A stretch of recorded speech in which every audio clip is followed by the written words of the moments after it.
রাসূল সাল্লাল্লাহু আলাইহি সাল্লাম বলছেন, পৃথিবীর মানুষ মনে রেখো, 7টা কাজে মানুষ ধ্বংস হবে, মানে জাহান্নামে চলে গেছে। এক, আল ইশরাকু বিল্লাহ, আল্লাহর সাথে শিরক করা। 2, কাতলুন নাস, মানুষকে হত্যা করা। 3, আকলুর রিবা, সুদ খাওয়া। সুদ খায় যারা জাহান্নামে যাবে তারা, মন মতো চলে যারা জাহান্নামে যাবে তারা। সুদ ঘুষ খায় যারা জাহান্নামে যাবে তারা। কিস্তিতে টাকা তোলে যারা জাহান্নামে যাবে তারা। মন মতো চলে যারা জাহান্নামে যাবে তারা। আমি আব্দুর রাজ্জাক বিন ইউসুফ আপনার বাড়ির মানুষ, আপনাকে আমি ভিক্ষে করে খেতে বলিনি, তবে ভিক্ষে করে খাওয়া জায়েজ। আপনাকে আমি বলেছি চকলেট বিক্রি করে খান, কলা বিক্রি করে খান, সুদের উপরে টাকা নিয়েন না। এরকম ইন্স্যুরেন্সে চাকরি করিয়েন না। এদেশের মাটিতে এমন কোনো এনজিও নাই যেখানে চাকরি জায়েজ, সব সুদের সাথে জড়িত। এদেশের মাটিতে এমন কোনো ব্যাংকিং ব্যবস্থা নেই যেটা সুদমুক্ত, যেখানে চাকরি জায়েজ। ব্যাংকে টাকা রাখা আর স্বেচ্ছায় চাকরি করা দুটো এক নয়। কথার 19-20 হওয়া খুব কঠিন আছে। কথা ফেরত নিতে হবে না সহজে। ভিক্ষা করে খাওয়া ভালো, শ্বশুরের কাছে যৌতুক নেওয়া ভালো নয়। ভিক্ষা করে খাওয়া ভালো, কিস্তিতে টাকা তোলা ভালো নয়। ভিক্ষা করে খাওয়া ভালো, সুদ খাওয়া ভালো নয়। সুদ চিরদিনের জন্য জঘন্য, নিকৃষ্ট, নেক্কারজনক কাজ, যার ফলাফল জাহান্নাম। সুদ যে খায় সে একদিন ভিক্ষুক হবেই হবে। যে সুদ খায় তাকে একদিন না একদিন ভিক্ষুক হতেই হবে। হয় সে হবে, না হয় তার ছেলে হবে, ভিক্ষুক হতেই হবে। সুদের পরিণাম নিঃস্ব। সম্মানিত দিনী ভাই বোন, রাসূল সাল্লাল্লাহু আলাইহি সাল্লাম বলেন 7টি কাজে মানুষ ধ্বংস হবে, জাহান্নামে যাবে। তার 3 নম্বর হলো সুদ খাওয়া। 4 নম্বর হচ্ছে আকলু মালিল ইয়াতীম, এতিমের মাল খেয়ে নেওয়া। 5 নম্বর হচ্ছে আত-তাওয়াল্লি আনিজ জিহাদ, যুদ্ধের মাঠ থেকে পালিয়ে যাওয়া।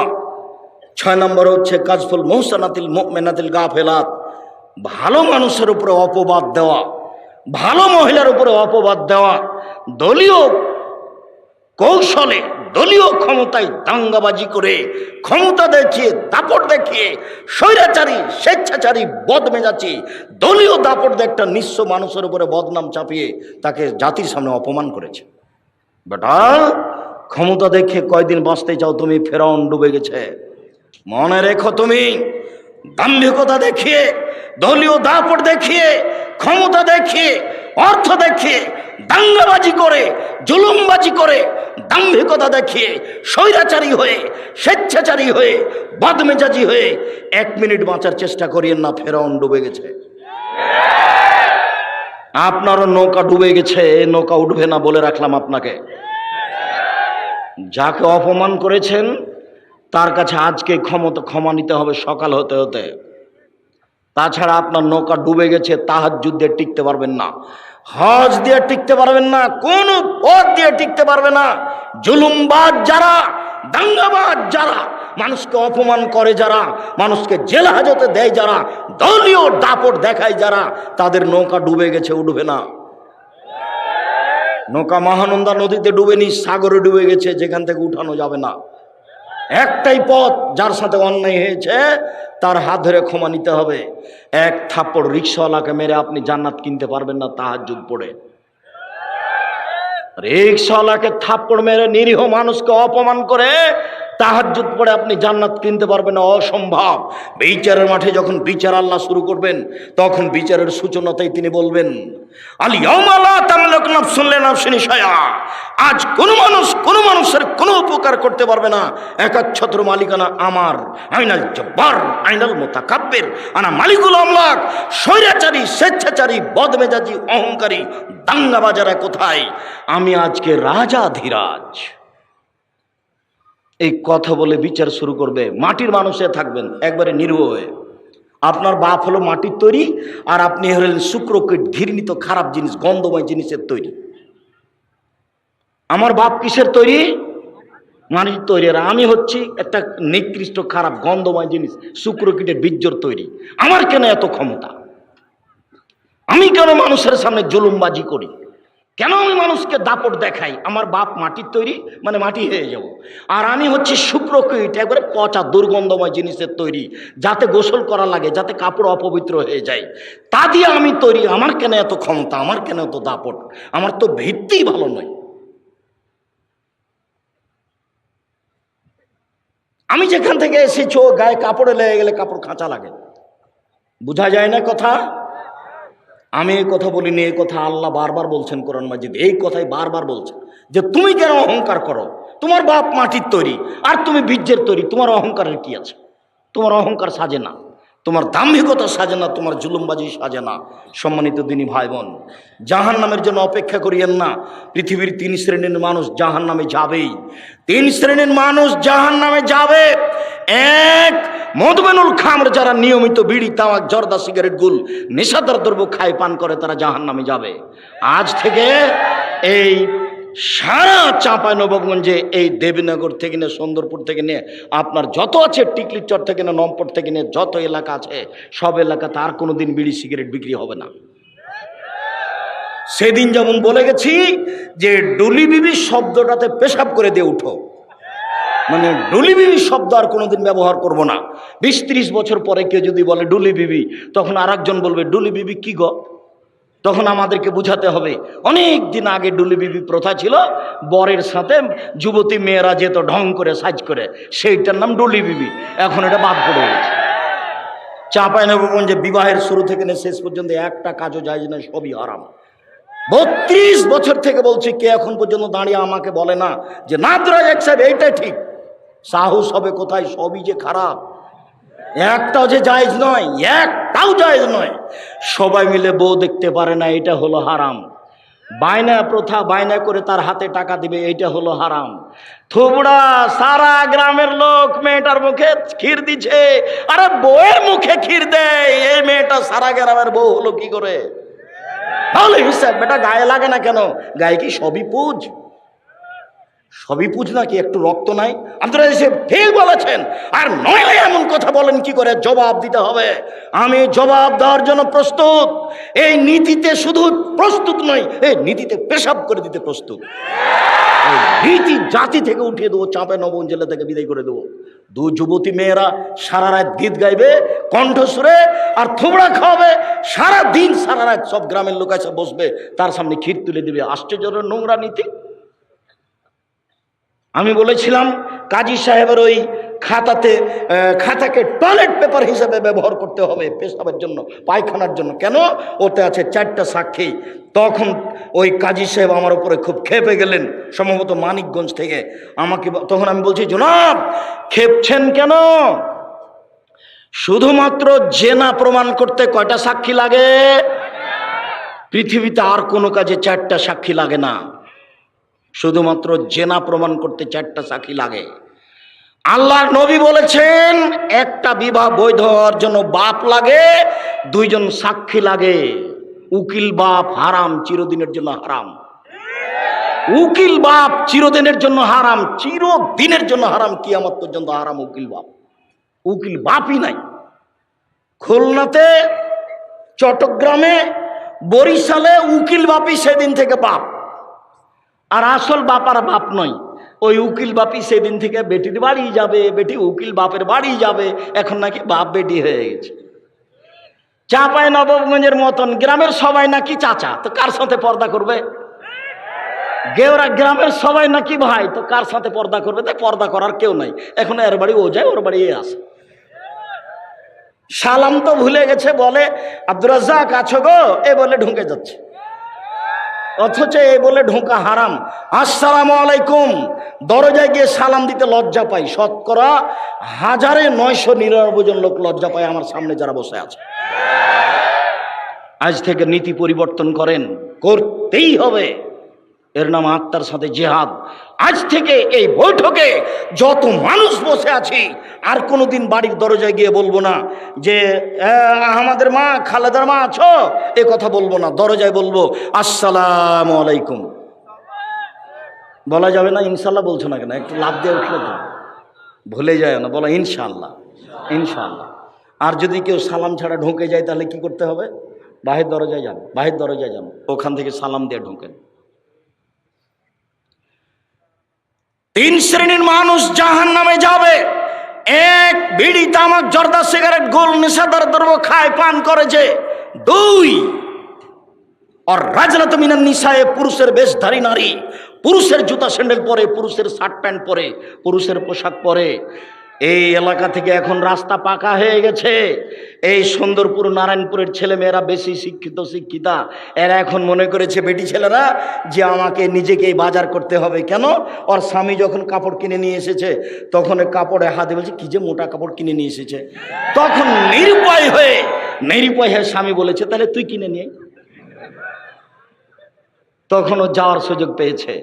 কাপুরুষ, এর নাম কাপুরুষ, এর নাম কাপুরুষ। জীবনে আমরা কোনোদিন বাজারে যাইনি, জীবনে আমরা তো বেঁচে আছি। এবং এই কথা তো দূরের কথা, কাপড় কোনো মানুষ যদি কিনে নিয়ে এসে বাসায় দেয় তাহলে বলতে পাবে না এটা মোটা না চিকন। আর যদি স্বামী হাতে দেয় তাহলে বলতে হবে তুমি যাহাই আনিয়েছ তাহাতেই আমি খুশি। তাহলে সংসারের ভালোবাসা দ্বিগুণ বেড়ে যাবে। মোটা হোক চিকন হোক, তুমি যাহাই আনিয়েছ তাহাতেই আমি খুশি। অন্য মানুষ যদি কোটি টাকা দিয়ে কিনে নিয়ে আসে আমি খুশি নই। আমি নিজে হাতে যদি পরিশ্রম করে কিনে নিয়ে আসে আমি তাতে খুশি নই। তুমি আমার জন্য কিনিয়েছ তাতেই আমি খুশি। তাহলে সংসার সুন্দর হবে। আর আপনাকে আর একটা কথা বলা থাকছে, সবসময় নাম ধরে কাজে বলবেন, নিজে কাজ করবেন না। 1 গ্লাস পানি আপনি নিজে ঢেলে খেলেন কেন? আপনি বলবেন খালেদা 1 গ্লাস পানি নিয়ে আসো তো, ও খুশি হবে। আর নিজে ঢেলে খান তাহলে মনে করবে আমার উপরে রাগ করেছে, সেজন্য তো আমাকে বলেন। আর আপনাকে বলছি, আপনি মহিলা মানুষ, একটু পরে বলছি যে আপনি 1 গ্লাস পানি এইভাবে সামনে থ্যাকস করে দিয়ে সরে যায়েন না, এতে জান্নাত হবে না। এভাবে সংসার চলবে না। আমি আপনার কাছে আসছি একটু পরেই, সম্মানিত দিনী ভাই বোন, এই কথাটা শেষ করে নিই। আমরা এখন রাস্তাঘাট পাকা, এর অর্থ আমার বোনকে আমার মাকে গিয়ে চাঁপাইনবাবগঞ্জের শহরে বাজার করতে হবে, সারা দিন এর ধাক্কা খেতে হবে, ওর ধাক্কা খেতে হবে। মোহর দিনে আপনি ধাক্কা খায় আর একজনের খারাপ লাগে না? একটু লজ্জা লাগে না? একটু শরম লাগে না? একটু হায়া লাগে না? একটু খারাপ লাগে না? একটু বোধোদয় না? একটু বোধগমন, একটা আত্মমর্যাদা নেই? আত্মমর্যাদা। উপস্থিত বৈঠকের দিনই মুসলিম শুনেন, উপস্থিত বৈঠকের দিনই মুসলিম বোন শুনেন। কথা বলছো কেন? তখন তো তোমার জন্যই কথা বলছি, আর তুমি কথা বলছো মানে লজ্জা হয় না তোমার? শরম হয় না তোমার? হায়া হয় না তোমার? ইতস্তবোধ হয় না তোমার? বোধোদয় নেই তোমার? বোধগম্য নয় তোমার? কোন সাহসে তুমি কথা বলো? তোমার বাপ তোমাকে কিছু বলে না, যার জন্য তুমি মনে করেছে এখানে আসলে তুমি ফুলে ধোয়া থাকবে নাকি? ভদ্রতা বজায় রেখে মুসলমানের মেয়ে হে বসে থাকো, আমি তোমার জন্য এসেছি। এই মাঠে আমি গত বছর আসতে পাইনি, আমার একটা দুঃখ বেদনা আছে। আমি সাধ করে তোমার জন্য এসেছি, তুমি মুখ খুলবে না। আমার কথা শেষ হবে তখন তুমি ভাবতে ভাবতে বাড়ি যাবা। এটা আমি ঐকান্তিক কামনা এ দেশের মানুষ হিসেবে তোমার কাছে আমি দাবি রাখি। যত দিনী ভাই বোন আছেন, শরীয়তের ব্যাপারে আমি আপনার কাছে আসতে চাই। আমার এটা দাবি আপনার কাছে, শরীয়তের ব্যাপারে আপনি আমার কাছে আসবেন, এটা আমার দাবি আপনার কাছে।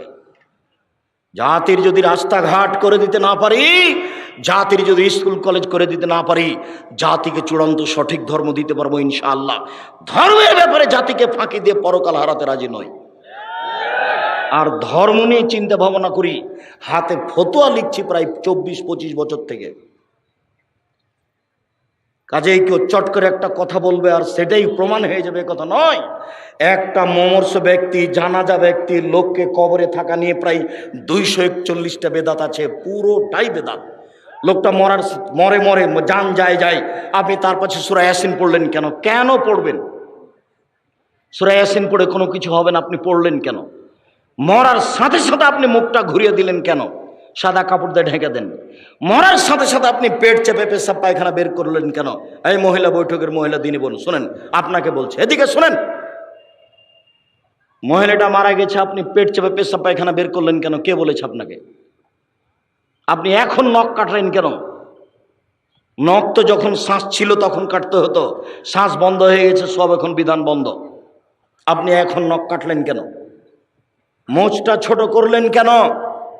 পরিষ্কার পরিচ্ছন্নতায় গেলেন কেন? সব বন্ধ, শুধু অজু দিয়ে গোসল দিতে হবে। ওকে সম্পূর্ণ বাম কাতে রেখে ডান কাতে পানি ঢেলে শরীরটা গোটা ভিজিয়ে দিয়ে, গোটা শরীরের সাবান লাগিয়ে দিয়ে খুব হাত দিয়ে ডোলে, শক্ত করে ডোলে পরিষ্কার করে ঝকঝকে করে ধুতে হবে। 3 বার, 5 বার, 7 বার ঝকঝকে করে পরিষ্কার করে ধুতে হবে। ধুয়ে সাদা কাপড় 3টে বিছিয়ে দিয়ে লাশটা উঠিয়ে দিয়ে, ডানেরটা বামে, বামেরটা ডানে। লাশের পা আগে যাচ্ছে না, মাথা আগে যাচ্ছে, এটা বিবেচনার দরকার নেই। লাশকে সামনে রেখে 2-3 জন বক্তব্য দিতে পাবে না। চেয়ারম্যান একবার, মেম্বার একবার, গ্রামের সর্দার একবার, ওর বাপ একবার, ওর বেটা একবার, না, এগুলো একটাও চলবে না। 2-1টা কথা ইমাম বলতে পারেন, তার একটা কথা থাকবে যে এর ঋণ আছে নাকি। ঋণ থাকলে জানাজা হবে না। ব্যাংকে লোন নিয়ে কোনোদিন ব্যবসা করিয়েন না। এই ছেলে, এই যুবক শোনো, ভিক্ষা করে খেতে প্রস্তুত আছি, ব্যাংকে লোন নিয়ে ব্যবসা করব না। ও ব্যাংকে চাকরিজীবী, আপনাকে বলছি, সরকার আপনাকে লোন দিয়েছে, বাড়ি তো 5 তালা করেছে লোনের টাকায়, আপনার তো জানাজা হবে না। ছেলেরা তো এই বাড়িতে বসবাস করবে, জানাজাই হবে না আপনার। জাহান্নাম জান্নাত পরে, জানাজাই নেই। লোন আছে যার, তার জানাজা নেই। যতক্ষণ পর্যন্ত লোন পরিশোধ না হবে ততক্ষণ পর্যন্ত জানাজা হবে না। দেখি কে আছে এমন তার জানাজার বৈধতা দিতে পারে। মাটি দেওয়ার সময়তে বিসমিল্লাহ বলে মাটি দিতে হবে, যেদিকে পা থাকে সেদিক থেকে ঢোকাতে হবে। তার মানে কোন দিক থেকে বলেন তো? কোন দিকে পা থাকে? এই ছেলে বলো, দক্ষিণ দিকে। বলতে পারছো না কেন? খালি মিছিলে অমুকের চরিত্র ফুলের মতো পবিত্র, ওটা খুব পারে একটা সিগারেটের হিসাবে। একটু বুদ্ধি থাকে না? একটু হিসাব পাও না, আজ থেকে নীতি পরিবর্তন করে দাও। উপার্জন করে খাই, কারো এ বিষয়ে বলতে রাজি নই। তুমি জানো ও রাতে কি করে? তুমি যে বললে অমুকের চরিত্র, তুমি কি করে জানো তার চরিত্র? তুমি কি আল্লাহ? তুমি কেন গেলে এখানে আর একজনের এইভাবে সাফাই গাইতে? একটা সিগারেটের কারণে তোমার ইতস্তবোধ হয় না? রুজি উপার্জন করে খাও। আরে ভিক্ষা করে খাবো কেন? মানুষের বাড়িতে কাজ করে খাবো, মানুষের বাড়িতে কাজ করে খাবো। ক্ষমতা নিয়ে বসবাস করব, সাহস নেই, ইমান নিয়ে বসবাস করব।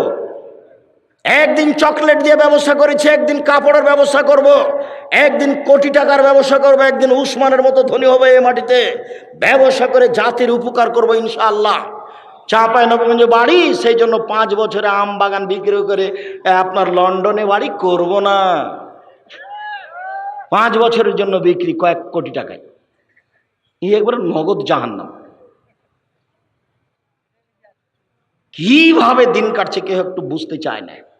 সম্মানিত দিনী ভাই বোন, বলছিলাম পুরুষের বেশধারী নারী যারা, তারা জাহান্নামে যাবে। 3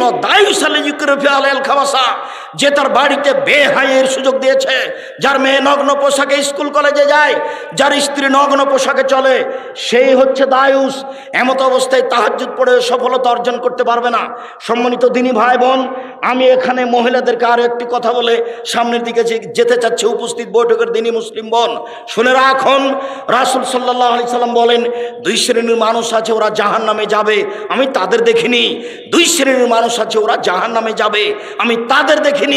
2 শ্রেণীর মানুষ আছে, ওরা জাহান্নামে যাবে, আমি তাদের দেখিনি। 1, ওদের হাতে থাকে লাঠি, গাভীর লেজের মতো, ওরা তা দিয়ে মানুষকে মারে, এরা জাহান্নামে যাবে। 2, নিশাউন, মহিলা, কাশে এতন কাপড় পরে থাকে, আর এতন উলঙ্গ মমিলাতুন, এরা পুরুষকে নিজের দিকে আকৃষ্ট করে, মায়েলাতুন, এরা নিজেরা আকৃষ্ট হয়, লায়াত খুল্লাল জান্নাহ, এরা জান্নাতে যাবে না, জান্নাতে তো যাবে না, যাবেই না, ওলা ইয়াজিদনা রিহাহা, এরা জান্নাতের গন্ধ পাবে না, ফাইনা রিহা আল্লাহ তুজাদ মিন মাসরিতে কাদা ওয়া কাদা, যে জান্নাতের গন্ধ 1 বছরের দূরত্ব পথ থেকে পাওয়া যায়। এখানে জান্নাত আছে, এখানে একটা দ্রুতগামী ঘোড়া দৌড়াতে আরম্ভ করলো, 1 বছর দৌড়িয়ে যেখানে যাবে ওর মাথায় আপনি যদি দাঁড়ান তাহলে জান্নাতের গন্ধ পাবেন, অথচ এই মহিলা জান্নাতের গন্ধ পাবে না। নগ্ন পোশাক মানে এই ছেলে, তোমার মা এখন এখানে বসে আছে ছোট ব্লাউজ পরে, যারা হাত থেকে বাকি দেখা যায়, এটা কি ভালো পোশাক? তোমার মা যে ব্লাউজ পরে আছে তার সব নিচের দিক পেটের দিক দেখা যাচ্ছে, এটা কি ভালো পোশাক? আমি শাড়ি হারাম বলিনি, তবে আমি বলেছি শাড়ি ভালো পোশাক নয়। আমি বলেছি সালোয়ার কামিজ মেক্সি চাদর পরতে হবে। যদি শাড়ি পরে তাহলে হাত হতে হবে ব্লাউজের কবজি পর্যন্ত, নিচের দিকে নিচে চলে যেতে হবে, 1.5-2 গজ কাপড়ের ব্লাউজ বানাতে হবে। আর শাড়ি পরে যদি বাইরে বের হতে চাই তাহলে পা মোজা পরে বের হতে হবে, নইলে যখন অটোতে পা উঠাবে তখন হাঁটু পর্যন্ত দেখা যাবে। শাড়ি আমি না কচ করিনি, তবে শাড়ি ভালো পোশাক নয়। আমি বলেছি সালোয়ার কামিজ মেক্সি চাদর পরুন। সম্মানিত দিনী ভাই বোন, বলছিলাম এরই নাম হচ্ছে নগ্ন পোশাক, বিনিময় জাহান্নাম। আবার যখন ওরা রাস্তায় হাঁটে তখন সব পুরুষ তাকে দেখতে থাকে, আবার ওরা যখন রাস্তায় হাঁটে তখন কেন জানি কেমন কেমন করে, আনছান আনছান করে, একবার এই দিকে যায়, একবার ওই দিকে যায়, একবার হাত নাড়ে, একবার মাথার চুল নাড়ে। তার মানে পরিবর্তন হয়েছে ও নিজেই পুরুষের দিকে আকৃষ্ট হয়েছে, যা রাসূল সাল্লাল্লাহু আলাইহি সাল্লাম বলেন, এই ছেলে, 2-1টা ছেলে বাচ্চা আপনার পাশ থেকে উঠে যদি তা আপনি ঠেকাবেন কেন? ও তো এইসব কথা বুঝতে পারে না, ও যেতে চাইবে, আর যার সামনে দিয়ে যাবে সে কথা আর ধরে রাখতে পারবে না। আর আপনি দয়া করে কোনো প্রয়োজন আমাকে দেখায়েন না কিছুক্ষণ। সম্মানিত দিনী ভাই বোন, রাসূল সাল্লাল্লাহু আলাইহি ওয়াসাল্লাম বলেন, লানা রাসূলুল্লাহ সাল্লাল্লাহু আলাইহি সাল্লাম আকেল রিবা ওয়া মুকিলাহু ওয়া কাতিবাহু ওয়া শাহিদাইহি, যে সুদ খায় তার উপরে অভিশাপ, যে সুদ দেয় তার উপরে অভিশাপ, যে সুদ নেয়, যে সুদের অঙ্ক কষে তার উপরে অভিশাপ, যে সুদের সাক্ষী থাকে তার উপরে অভিশাপ, ব্যাংকে যত ব্যবস্থাপনা আছে সবার উপরে অভিশাপ। আমি বলিনি, আমি অনুবাদক। শেষ বাক্যে তিনি বলেছেন হোম সওয়া, আজ থেকে তওবা করে উঠতে হবে, আর যেন কিস্তি না চলে। তোমার চলবে না, তোমার বাপের চলবে না, তোমার বোনের চলবে না, তোমার মায়ের চলবে না, একবারে টোটালি কিস্তিতে পেশাব করে উঠতে হবে। আবু হুরায়রা রাদিয়াল্লাহু তাআলা আনহু বলেন, রাসূল সাল্লাল্লাহু আলাইহি সাল্লাম বলেছেন, মায়াকুলু দিরহাম রিবা ইয়ালাম আসাদু মিন সিত্তাতি ওয়া সালাসিনা জিনিয়া, কেউ যদি জেনে শুনে 1 টাকা সুদ খায় 36 বার জেনা করে যত পাপ হবে, 1 টাকা সুদ খেলে তার চেয়ে বেশি পাপ হবে। আমি বলিনি, আমি অনুবাদক, এ কথা আমি বলিনি। বাচ্চা, এই কথা আমি বলিনি, আবার অনুবাদ করছি। রাসূল সাল্লাল্লাহু আলাইহি সাল্লাম বলেন, মায়াকুলু দিরহাম রিবা ওয়া ইয়ালাম, কেউ যদি জেনে শুনে 1 টাকা সুদ খায়, হে আসাদু মিন সিত্তাতি ওয়া সালাসিনা জিনিয়া, 70 বার জেনা করে যত পাপ হবে তার চেয়ে বেশি পাপ হবে 1 টাকা সুদ খেলে। 36 বার, 36 বার জেনা করে যত পাপ হবে 1 টাকা সুদের পাপ বেশি হবে। তিনি বলেন, আর রিবা সাবুনা জুজান, সুদের 17টি ভাগ রয়েছে। আইন সারহা আইন কহরাজুল উম্মাহু, তার সবচেয়ে ছোট ভাগ হলো মার সাথে জেনা করলে যেমন পাপ হয়। লজ্জা লাগে না? এই ছেলে, কত টাকা সুদ খেয়েছো, তুমি লজ্জা করো না? তোমার শরম লাগে না? এই বেটা, মুখ নিচু করে বসে আছো কেন? তওবা করে উঠো। ভিক্ষা করে খেতে রাজি আছি, আজ থেকে সুদের মুখে পেশাব করে দেবো। কোটি কোটি টাকা সুদ খেয়েছি, আর যদি এই বৈঠকে বলতে পারি আমি সুদ ছেড়ে দিলাম, তুমি আমাকে মাফ করো, যদি আমার কোটি কোটি টাকা সুদ থাকে মাফ হয়ে যাবে। রিক্সাওয়ালাকে যদি আমি দাম্ভিকতা দেখে 1 থাপড় মেরে থাকি তাহলে আর পাপ ক্ষমা হবে না, ওটা জুলুমবাজি করা। যদি যাকাত ওসর বের না করি তাহলে ফকিরের হক মেরে খেয়েছি। কার? যাকাত ওসর ফিতরা কাকে দিতে হবে? ফকিরকে। তো আমি দিলাম না, আমি কি করলাম? ফকিরের হক মেরে খেলাম, এর বিচার পরে হবে। 1 মিনিট। যারা জালেম তাদের বিচার পরে হবে। যারা রিক্সাওয়ালাকে থাপ্পড় মেরেছে তার বিচার পরে হবে। যারা পাড়া প্রতিবেশী গ্রাম্য চাচা চাচিকে অপমান করেছে তার বিচার পরে হবে। যারা দাম্ভিকতা দেখে দলীয় দাপটে মানুষকে জেলে দিয়েছে তার বিচার পরে হবে। পৃথিবীর মানুষ শুনে রাখুন, বিশ্বের বাঙালি দিনী ভাই বোন যারা আমার সামনে আছেন, যারা অনলাইনে আমাদের সাথে আছেন সারা পৃথিবীর বিভিন্ন স্থান থেকে, তাদেরকে আমরা অনুরোধ করে জানাতে চাই, মনে রাখবেন, কারো যদি মানুষের সাথে অন্যায় আচরণ হয়ে থাকে তার নাম জুলুম, তার বিচার পরে হবে। যদি 1 দিন লেট হয় তাহলে 50,000 বছর, যদি 3 দিন লেট হয় তাহলে 1.5 লক্ষ বছর, যদি 500 বছর দেরি হয় কতদিন হবে? খুব সাবধান। বিচারের সময়সীমা ভালো মানুষের জন্য কয় মিনিট? 5-7 মিনিট। 1 ওয়াক্ত সালাতের সমান। বিচারের মাঠে একটা ভালো মানুষের বিচারের সময়সীমা কতটুকু? 1 ওয়াক্ত সালাতের সমান। 1 ওয়াক্ত ফরজ সালাত আদায়ের সমান। 1 ওয়াক্ত ফরজ সালাত আদায়ের সমান। মনে থাকবে না মনে হয়? তো আমরা ধরে নিই মাগরিবের সালাত আদায় করতে 5-7 মিনিট লাগতে পারে। আমরা ধরে নিই এশার সালাত আদায় করতে 10 মিনিট লাগতে পারে। আল্লাহ রাসূল বলেছেন ভালো মানুষের বিচার হবে 1 ওয়াক্ত সালাতের আদায়ের সময়সীমা 5-7 মিনিট, 10 মিনিট। আর কবরের সময়সীমা হলো বাসর রাতের সমান। বাসর রাতের সমান। চাচাতো বোন ফুফাতো বোনকে বাসর রাত সাজাতে হবে না, বাসর ঘর এটা হারাম।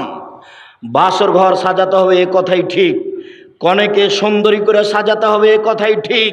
এদেশে একটা বই পাওয়া যায় আদর্শ পরিবার, এখানেই আছে। আপনি যদি মনে করেন আব্দুর রাজ্জাক সাহেব কিনে নিয়ে আপনাকে ঠকিয়ে দিয়েছে, আমার কিছু করার নেই। ওখানে বাসর রাত কেমন হবে তা লেখা আছে। বাসর রাতের বিস্তারিত বিবরণ দেওয়া আছে। কনেকে সুন্দরী করে সাজাতে হবে কথা বলা আছে। বাসর ঘরে ঢুকে আগে বইয়ের মাথায় হাত দিয়ে দোয়া পড়তে হবে, তারপরে 2 রাকাত সালাত আদায় করতে হবে, তারপরে দাম্পত্য জীবনে যেতে হবে। গেলাম রাত 10টার সময়, কিছু কথাবার্তা বললাম, তারপরে সাংসারিক যে 2 রাকাত সালাত আদায় করলাম, তারপরে কিছু কথাবার্তা বললাম, রাত 2টা বেজে গেল। এখন ঘুমাতে গেলাম, তাহলে ঘুমে থাকলাম 3 ঘন্টা, 5টার সময় আজান হয়ে গেল। এই 3 ঘন্টা ঘুমালাম। রাসূল সাল্লাল্লাহু আলাইহি ওয়াসাল্লাম বলছেন কবরের সময়সীমা হলো বাসর রাতের সমান।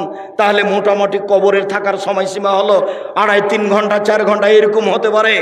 যখনই ভালো মানুষকে ঘুম থেকে জাগানো হবে তখন সে বিরক্ত হয়ে বলবে, আরে এখনই তো ঘুমালাম, এভাবে তাড়াহুড়া করে জাগানো হচ্ছে কেন?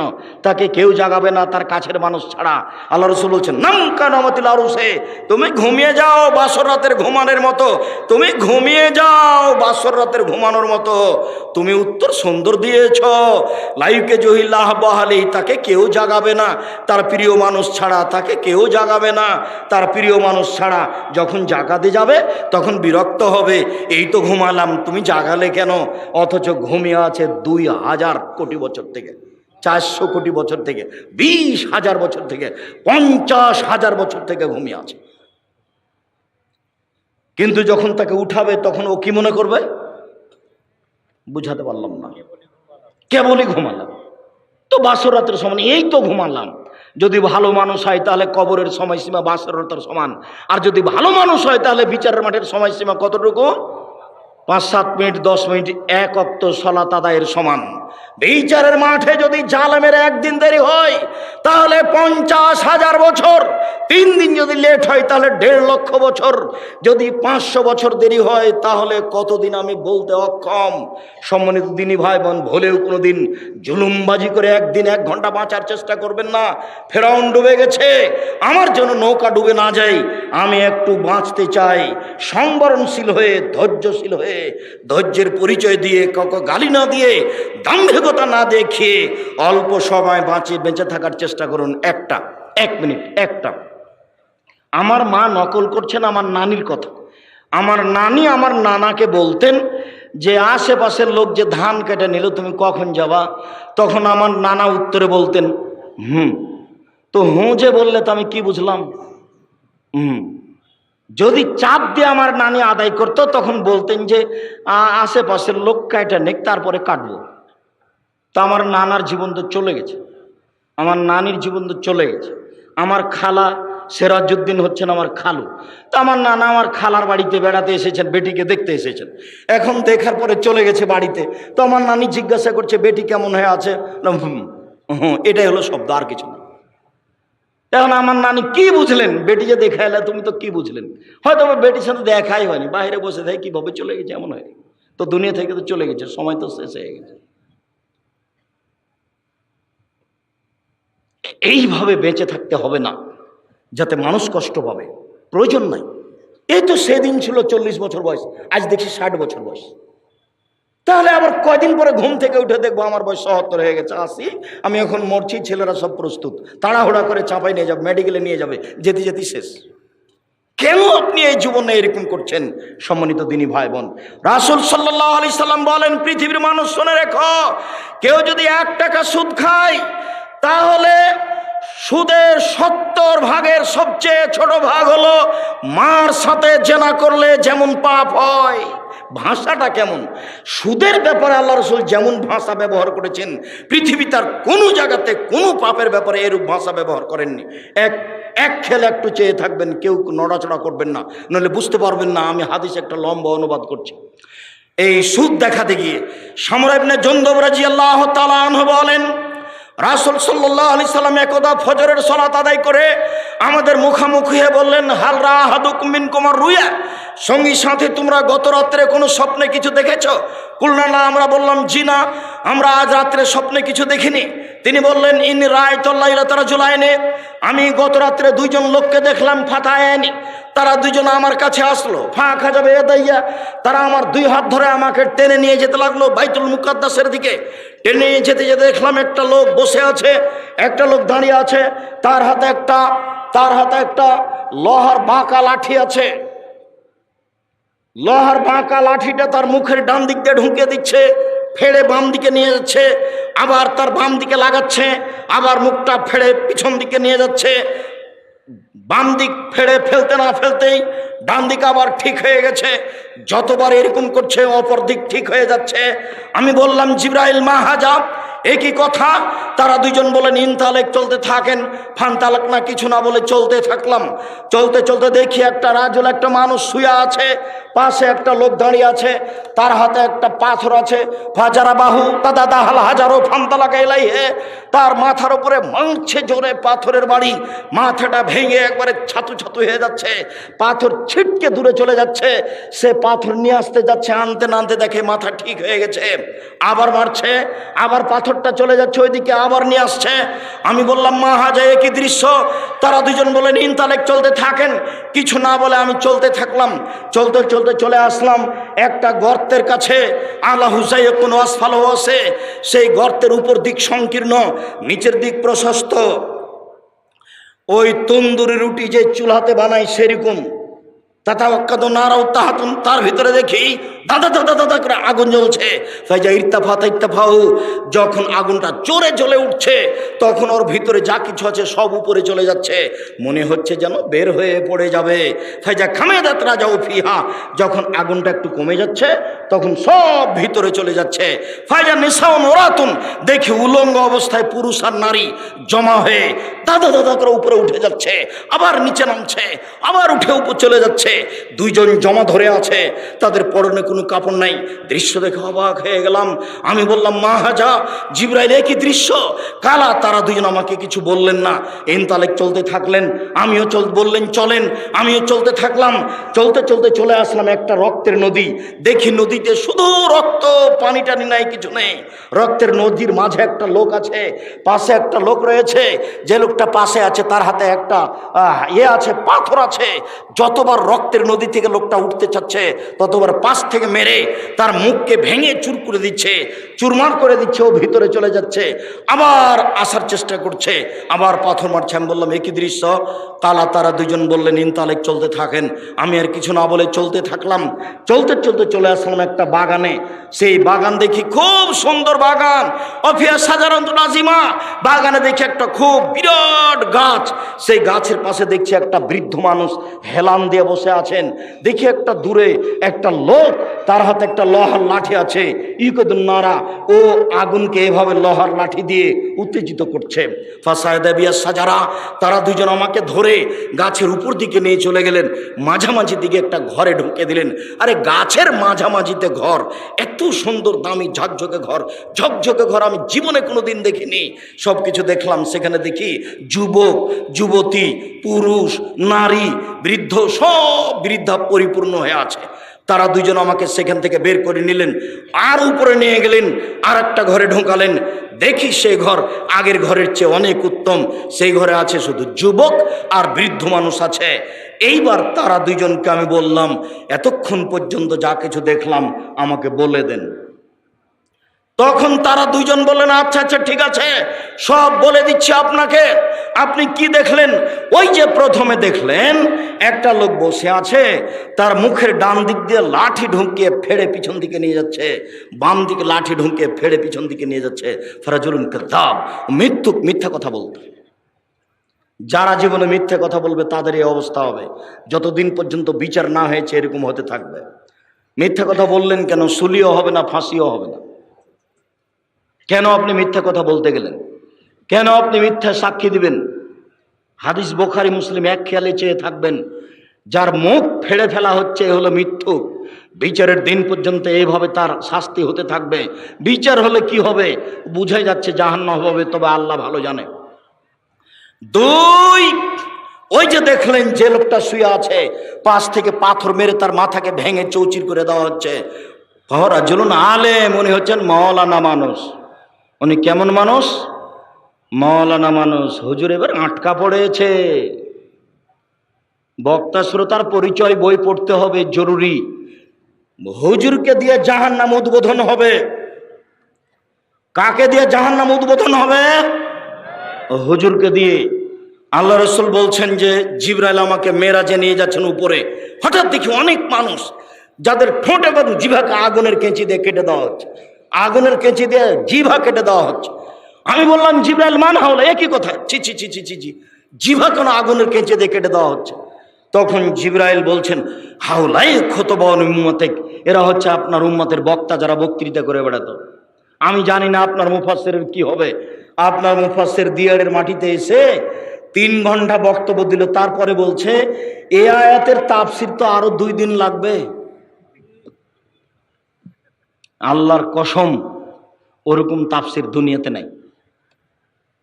আপনি বাস্তব পরীক্ষা করবেন। এই ছেলে, কতদিন থেকে টাকা এভাবে উঠাও গো তাফসীর মাহফিলে? বলো যে ভুল হয়েছে, আর কোনোদিন করবো না। এই ছেলে শোনো, তোমাকে বলছি, বাংলা তাফসীর ইবনে কাসির পাওয়া যায়, সবচেয়ে বড় এবং ব্যাপক। তোমার হুজুরকে বলে দিও সূরা কাহাফের 10 নম্বর আয়াত পর্যন্ত তাফসীর করবেন, তারপরে তুমি বাংলা খুলে বসে থাকবা। আল্লাহর হস্তে তোমার সাথে তার কোনো মিল খাবে না। তোমাকে ফাঁকি দিয়েছে, জাতিকে ফাঁকি দিয়েছে। 20,000 টাকা লস হয়েছে, আবার মুরগির গোস্ত, আবার একটু মনে হয়ে গেলে চোখ গরম। হ্যাঁ, গাড়ি পাঠাননি, আমি দেখে আসছি না।